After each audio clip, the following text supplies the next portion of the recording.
Assalamualaikum warahmatullahi wabarakatuh. Salam sejahtera buat kita semuanya. Om Swastiastu, Namo Buddhaya. Perkenalkan, saya Martogi Panjaitan, mahasiswa Fakultas Hukum Universitas Pasundan. Di sini saya akan menjelaskan sedikit perihal tentang hukum jaminan, di mana tugas ini untuk memenuhi tugas dari perkuliahan, yaitu mata kuliah hukum jaminan, yang dimana dosennya itu adalah Bapak Dr. Syam Maksududin, SHMH. Baik, di sini saya akan menjelaskan tentang hukum jaminan.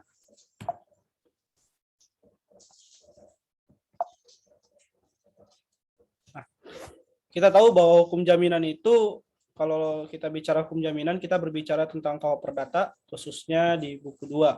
Nah, kalau definisi daripada hukum jaminan itu terdapat di dalam pasal 1331 KUHP Perdata.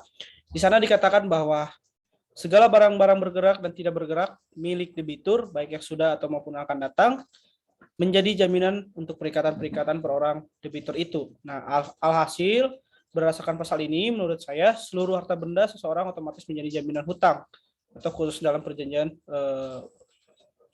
utang piutang. Nah, kalau menurut ahli, saya mengutip dari Prof. M. Ali Mansur, beliau mengatakan bahwa hukum jaminan itu adalah aturan yang mengatur hubungan hukum antara kreditur dan debitur ketika agunan diperlukan dalam pemberian kredit. Nah, teman-teman harus mengetahui bahwa apa sih itu kreditur, debitur. Sebenarnya untuk kalimat dari debitur dan kreditur ini kadang di Undang-Undang Kepalitan khususnya dikatakan itu bahasanya itu kreditor atau debitor. Nah, mungkin saya akan membahas tentang apa sih itu debiturnya gitu atau debitor. Sama-sama aja, jadi tidak ada dampak hukum dari penyebutannya. Sama-sama aja debitur atau kreditor. Nah, di sini saya akan membahas tentang debiturnya dulu. Nah, debitur itu adalah orang yang punya utang karena perjanjian atau undang-undang yang pelunasannya dapat ditagih di muka pengadilan. Nah, sedangkan kreditor itu adalah orang yang mempunyai piutang karena perjanjian atau undang-undang yang dapat ditagih di muka pengadilan. Artinya, debitur itu yang berhutang, gitu loh. Nah, kreditor itu adalah yang menghutangi kepada si debiturnya. Contohnya, apabila saya menghutang kepada bank, di sini saya menjadikan posisi menjadi seorang debiturnya atau peminjam. Nah, si bank itu menjadi posisi daripada krediturnya. Nah, perjanjian merupakan perjanjian asesorir dari perjanjian utang piutang sebelumnya. Arti asesor ini menurut saya adalah seperti penunjang saja sebelum ada perjanjian. Sudah ada perjanjian nih antara saya dan bank, di situ ada asesorir. Nah, asesor itu apa artinya? Adalah perjanjian jaminan yang merupakan perjanjian tambahan yang tergantung pada perjanjian pokoknya. Terus perjanjian pokok adalah perjanjian pinjam meminjam antara utang piutang yang diikuti dengan perjanjian tambahan sebagai jaminan. Gitu. Jadi perjanjian tambahan itu supaya keamanan daripada kreditur lebih terjamin. Jadi kalau nanti kita wan prestasi, nanti yang di barang yang dijaminkan itu bisa saja nanti disita oleh bank ataupun pihak kreditur lainnya. Nah, di sini saya akan memfokuskan kepada jaminan kebendaan dalam utang piutang. Rekan-rekan yang lain atau teman-teman yang lain, kita harus mengerti bahwa kebendaan itu merupakan hal yang utama menjadi subjek daripada jaminan. Nah, saya mengutip di dalam buku 2, yaitu khusus jaminan kebendaan, itu terbagi menjadi 4, diantaranya 1 gadai, 2 hipotek, 3 hak tanggungan, 4 fidusia. Kali ini saya akan membahas tentang hak tanggungan. Mungkin rekan-rekan yang lain sudah membahas gadai, hipotek, dan fidusia, tapi kali ini saya akan menekankan kepada hak tanggungan. Tapi saya juga akan menjelaskan tentang gadai, hipotek, fidusia, tapi tidak akan mendalami. Saya akan mendalami untuk menjelaskan pada hak tanggungan saja. Nah, teman-teman harus mengerti bahwa dalam hukum jaminan itu ada juga namanya gadai. Teman-teman juga mengerti mungkin ya ada nama pegadaian dan sebagainya. Nah, untuk gadai itu dasar hukum atau legal standing-nya itu terdapat di pasal 1150 sampai 1161 KUHP Perdata. Di situ dikatakan bahwa gadai adalah satu hak kebendaan, satu hak yang diperoleh seorang berhutang atas suatu benda bergerak yang diserahkan kepadanya oleh seorang yang berhutang atau orang lain atas namanya dan yang memberikan kekuasaan kepada si berhutang untuk mengambil pelunasannya dari barang tersebut secara didahulukan daripada orang yang berhutang lainnya dengan pengecualian biaya untuk melelang barang tersebut dan biaya yang telah dikeluarkan untuk menyelamatkannya. Setelah barang itu digadaikan, biaya-biaya mana yang harus didahulukan. Jadi arti gadai itu rekan-rekan tahu bahwa gadai itu barang yang bisa barang apa saja itu bisa digadaikan, tapi untuk kepemilikan si barang itu disimpan di pegadaian. Nanti ada perhitungan bagaimana biaya rawat dan sebagainya. Apabila teman-teman prestasi tidak bisa membayar hutangnya, nanti itu akan dilelang gitu si barang gadaian. Nah, yang kedua itu ada hipotek atau dikenal dengan hipotek, itu pasal 1162 KUH Perdata. Hipotek itu adalah suatu hak kebendaan atas barang tidak bergerak yang dijadikan jaminan dalam hutang piutang, seperti tanah tidak bisa dijadikan seperti tanah, terus kapal gitu. Tapi teman-teman harus bisa apa ya? Harus bisa mengerti juga bahwa tanah itu tidak bisa lagi dijaminkan menjadi hipotek karena adanya Undang-Undang OPA tahun 60, yaitu Undang-Undang Pokok Agraria. Jadi nanti ditariknya kepada hak tanggungan. Nah, jadi di sini tanah tidak bisa dijadikan kembali menjadi hak jaminan kebendaan hipotek karena berdasarkan pasal 4 dan pasal 27 Undang-Undang Hak Tanggungan di sana dikatakan bahwa tanah itu merupakan jaminan kebendaan khususnya di hak tanggungan. Jadi perlu ditekankan lagi, tanah itu tidak menjadi jaminan di hipotek lagi, seperti itu. Nah, ini ada hak tanggungan terdapat di dalam Undang-Undang Nomor 4 tahun 1996. Nah, definisi hak tanggungan itu adalah sebuah jaminan yang dibebankan kepada hak atas tanah sebagaimana di dalam Undang-Undang Nomor 5 tahun 1960 tentang Peraturan Pokok Agraria. Nah, berikut atau tidak berikut benda lainnya yang merupakan suatu kesatuan dengan tanah itu untuk pelunasan utang piutang tertentu dan memberikan kedudukan yang diutamakan kepada kreditur tertentu terhadap kreditur lainnya. Jadi, tanah yang ada, contohnya saya jaminan tanah, yang ada di atas tanah itu merupakan bisa jaminkan menjadi hak tanggungan, seperti itu. Nah, selanjutnya adalah fidusia. Apa sih itu fidusia? Nah, fidusia itu terdapat di dalam Undang-Undang Nomor 42 tahun 1999. Itu merupakan legal standing daripada fidusia. Nah, jamin fidusia itu berdasarkan Undang-Undang fidusia yang saya kutip merupakan hak jaminan atas benda bergerak, baik yang berwujud maupun yang tidak berwujud, dan benda tidak bergerak, khususnya bangunan yang tidak dapat dibebani hak tanggungan, yang berada dalam penguasaan pemberi jamin fidusia, seperti agunan, perusahaan tertentu. Nah, biasanya fidusia ini ada di kendaraan ya teman-teman. Kalau teman-teman mengkredit motor, mobil, nanti jamin fidusia, nanti ada orang pihak ketiga yang memberikan pelunasan. Jadi nanti teman-teman harus membayar. Apabila nanti teman-teman tidak bisa menyanggupi pembayaran daripada motor itu, nanti ada fidusia ini bisa menjadi alasan untuk penyitaan dari motor tersebut, seperti itu. Nah, seperti saya tekankan tadi, saya hanya membahas kepada undang-undang tentang hak tanggungan saja, yaitu jaminan hak tanggungan. Nah, di sini saya akan membahas tentang undang-undang hak tanggungan sebagai jaminan atas tanah, itu terdapat di Undang-Undang Nomor 4 tahun 1996.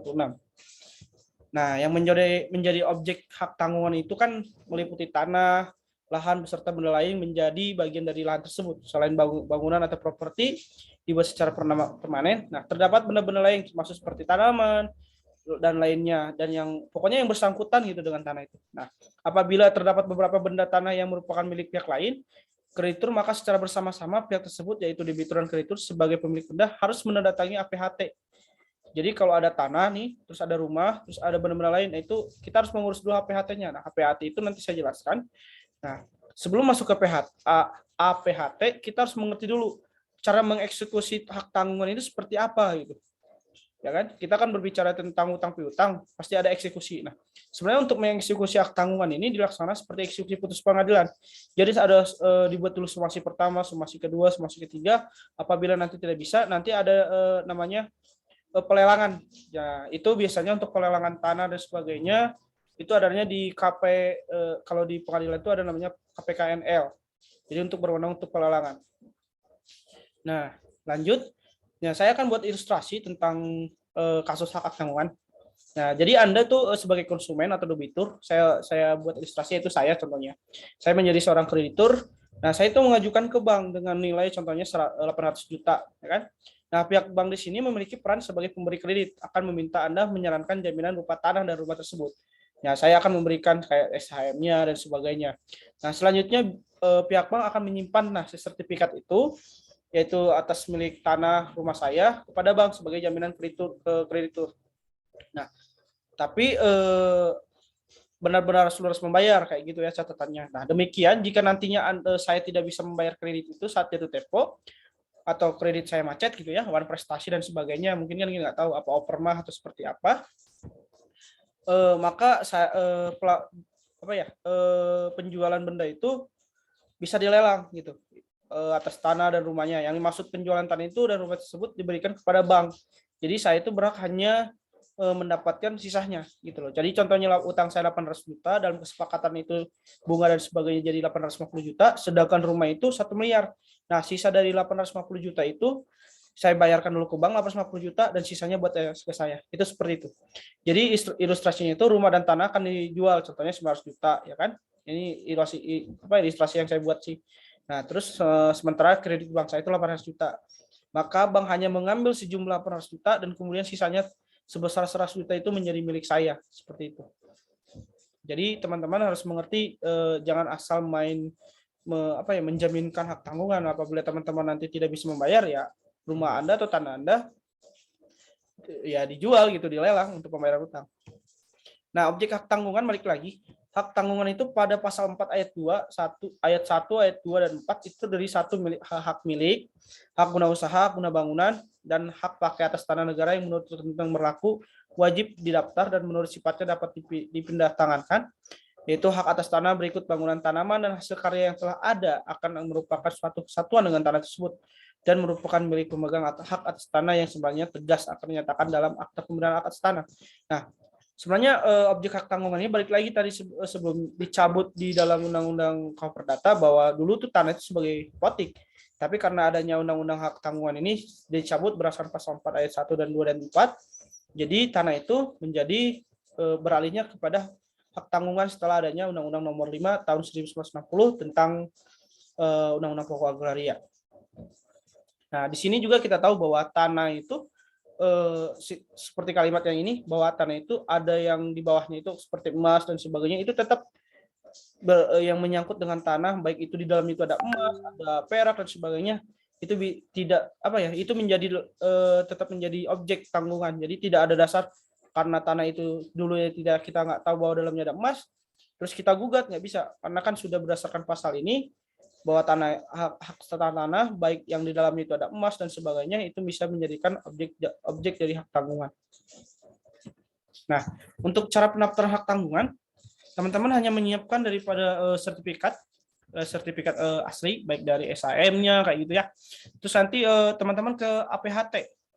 Jadi APHT itu seperti saya jelaskan itu akta pemberian hak tanggungan, terus identitas ya, seperti KTP, terus identitas KTP penerima kuasa, terus surat pengantar pemasangan hak tanggungan dari PPAT, terus KTP dan KK daripada debitur, yaitu saya sendiri, contoh saya sebagai debitur. Terus akta penerima perseroan khusus yang yang punya badan hukum, contoh perusahaan kayak PT dan sebagainya. Terus SK pengesahan badan hukum perseroannya juga harus diselipkan.